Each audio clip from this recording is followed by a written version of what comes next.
ညာရောက်ပြီဆိုတော့ထုံးစံတိုင်းအထီးချက်မှုတွေကစတင်လာပြီခဏကိုတွင်းထဲမှာတနေ့လုံးအိမ်မောကျနေတဲ့ကြိုးစားရှင်တဲ့စိတ်တွေယုံကြည်မှုတွေလည်းလိုထားလာပြီဒါပေမဲ့အချိန်နဲ့အချိန်ကမကိုက်တဲ့လောကကြီးကိုငါဘယ်နာသွားပြီးတော့ဘာလုပ်ရမှာလဲမတတ်နိုင်ထူအောင်ငါမှစိတ်ကူးရင်စွမ်းရပဲရှိရလေရှိရနေပဲစားမှာပေါ့ဆိုတော့ကျွန်တော်ဒီနေ့တော့ခင်ဗျားတို့ကိုကျွန်တော်ယုံကြည်တဲ့ຢာတွေကျွန်တော်ကိုးကွယ်တဲ့ຢာတွေအကြောင်းပြောပြမယ်ဗျတခါတလေကြားလို့ရှိရင်စိတ်ရကြရှင်တွေနောက်ကွယ်မှာလည်း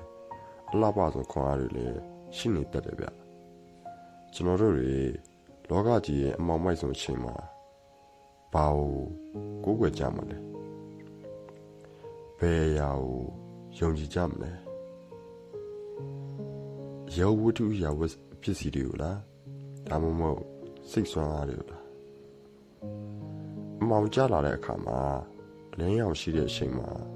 တွေ့ရတဲ့စီမင်းတွေအကုန်ပျောက်ကွယ်သွားကြတယ်ဗျကျွန်တော်တို့လူသားတွေကလည်းအမောင်ထဲရောက်နေတဲ့အချိန်မှာလူတွေရဲ့တခြားတစ်ဆိုင်တစ်ဖက်ဖြစ်တဲ့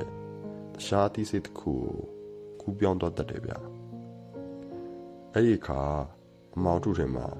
အဲ့ဒီအသိစိတ်ကနိုးထလာပြီးတော့တကယ်လောကကြီးရဲ့အရှိခံအသိဖြစ်တဲ့ဂျန်ကဲဥပဒေကိုပြဋ္ဌာန်းလိုက်တယ်အဲ့ဒါကတော့ရက်ဆက်ရှင်အမုန်းတရားကာမတဏဒေါသအညိုးမနာလိုဝန်သူစိတ်နဲ့လောဘတို့ပဲဖြစ်တယ်ဗျတခြားအမောင်စိတ်တွေလည်းအများကြီးကြံ့သေးတာပေါ့ဗျာ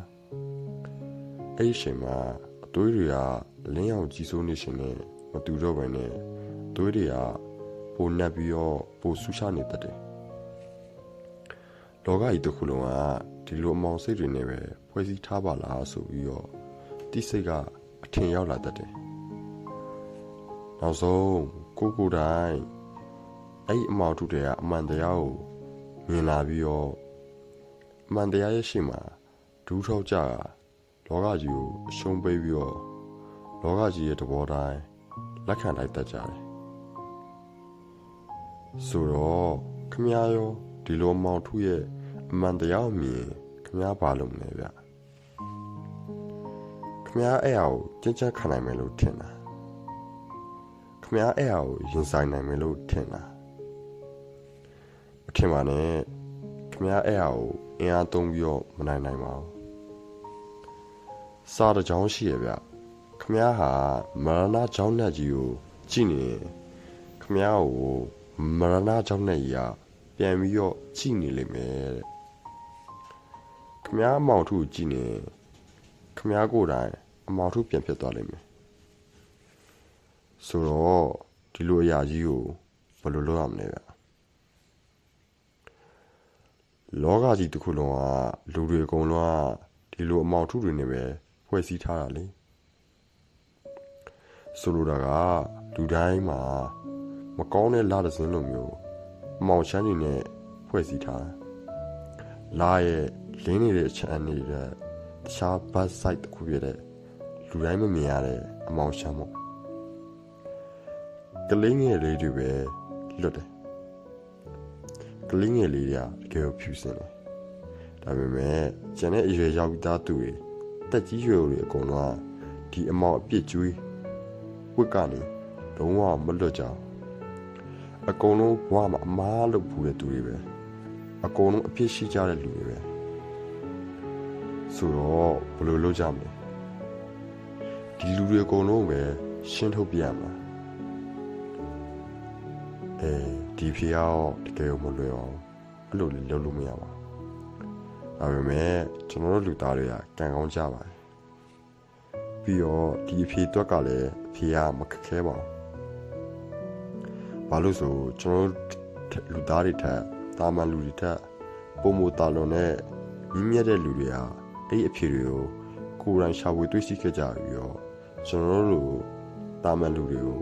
ပြန်ပြီးတော့လက်ဆင့်ကန်ခဲ့ကြလို့ပါပဲအဲ့ဟာကတော့ဉာဏ်ပညာနဲ့ချစ်ချင်းမေတ္တာတရားပဲဗျဟုတ်လားဟုတ်ပါတယ် အေးရာအမောင်ကိုခွင်းပြီးတော့လင်းကိုဆောင်မနိုင်ပါတယ်ကိုယ်တိုင်ဉာဏ်ပညာလင်းကိုကိုယ်တိုင်တဖန်ပြန်လဲထုတ်နိုင်ပြီးတော့လောကကြီးကိုလင်းပေးနိုင်ပါတယ်ကျွန်တော်တို့တွေကဉာဏ်ပညာနဲ့ချစ်ချင်းမေတ္တာတရားကိုရဖို့ဝါးတစ်လျှောက်လုံး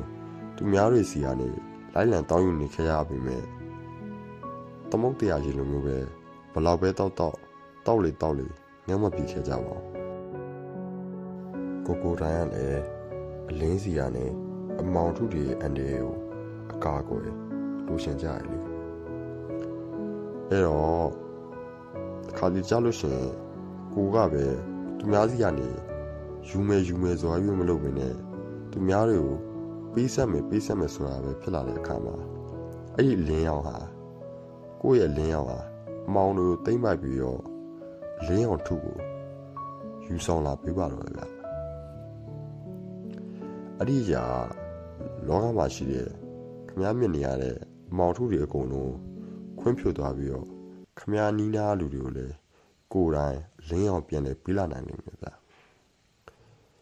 ဆိုတော့ဒီဗီဒီယိုကြည့်နေကြတဲ့လူတွေလည်းကျွန်တော်ရဲ့စိတ်ကူးနဲ့ယုံကြည်ချက်ကိုရောဘယ်လိုထင်နေကြလဲဒီဗီဒီယိုလေးကိုအဆုံးထိကြည့်ပြီးကြလို့ကျေးဇူးတင်ပါတယ်ဗျာ